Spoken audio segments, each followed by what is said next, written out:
Papa Pepper, Scorpion Pepper Taste Test and Review. Alright guys, Papa Pepper back in the garden once again, just letting the plane fly by so I can get this recorded. Hot day today. We had a couple cooler days. There was a lot of 70-degree temperatures, that type of stuff, but we're over 90 today. So I thought, you know what, it's already hot, great day to get out to the garden and enjoy a nice hot pepper. So this is actually a different variety that I got growing this year. This is a scorpion pepper. The actual stinger on this one is not as developed as some other ones on the same plant. But I wanted to do this video, so rather than waiting for a perfect one, this one came off the same plant as a regular one. But scorpion peppers got their name because at the bottom of them, they have this nice little pointy stinger. You know what, I'll pick it because it'll ripen anyway. And there'll be plenty more to come. Oh, there we go. So that's what the actual stinger looks like.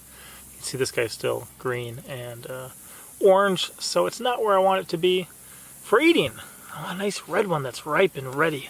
So these are a habanero type pepper. The Trinidad Scorpion's a very, very common one. There's variations and varieties like the Trinidad Scorpion Butch Tea and other things, but we're just going to try this one. I got it from Baker Creek Heirloom Seed Company. Actually, it came in a packet, scorpion peppers. We definitely have grown these before.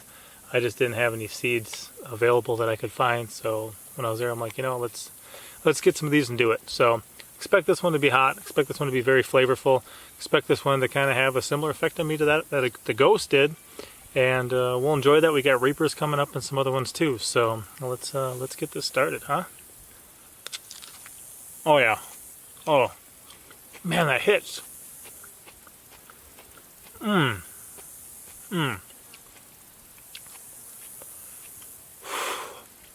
Man, that comes. It comes so hard. And it hits you.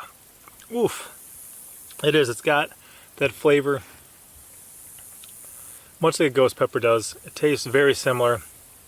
Now, if you remember too, there was a time when the ghost pepper was the hottest pepper in the world, based on Scoville heat units. Then there was a time when a variation of the scorpion pepper was.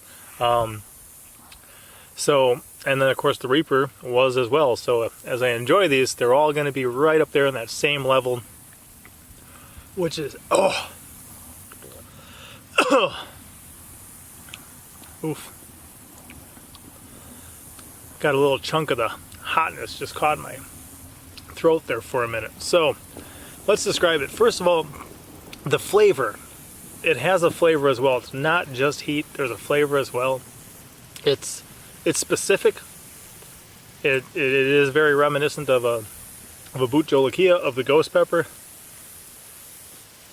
The smell isn't quite as pungent, but it's definitely there. So with these, they're a nice kind of thick-bodied pepper too. They're not real thin like a cayenne would be. So these to dry, a cayenne you can just kind of let dry whole.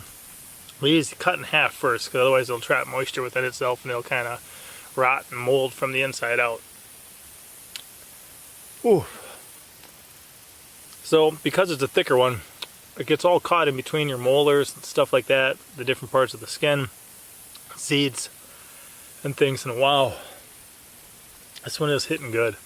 That's another one that I really like for a salsa, because I like my salsas where they're hot enough that you think you should really stop, but where they are you know, tasty enough where you don't stop. So I want them right there where you constantly kind of fight yourself and you know you shouldn't, but you're doing more and more and more. That's right on the edge of where I like them. So, man.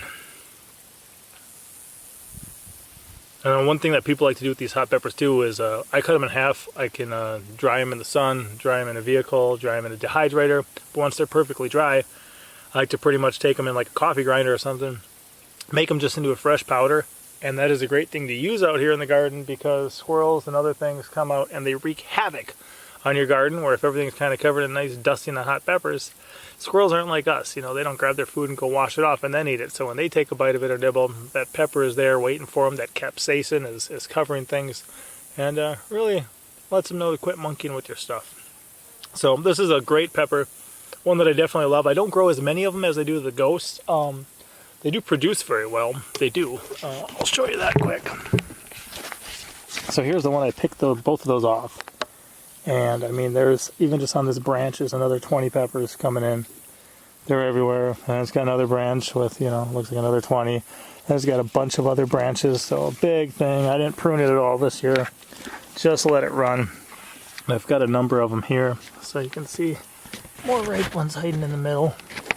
But they're good producers. I just prefer the Ghost, so I don't grow as many of these, but they're tasty. I got some other ones to come. Some that'll be more flavorful.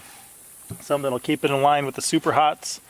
But if you like them, that's great. If you want, you know, sometimes I am able to send either ripe peppers to people in the United States or seeds. So you can leave a comment to that effect, and we'll see if we can work something out so you can try your own too, because Papa Pepper likes peppers. He likes being able to share with others. All right, guys, Papa out.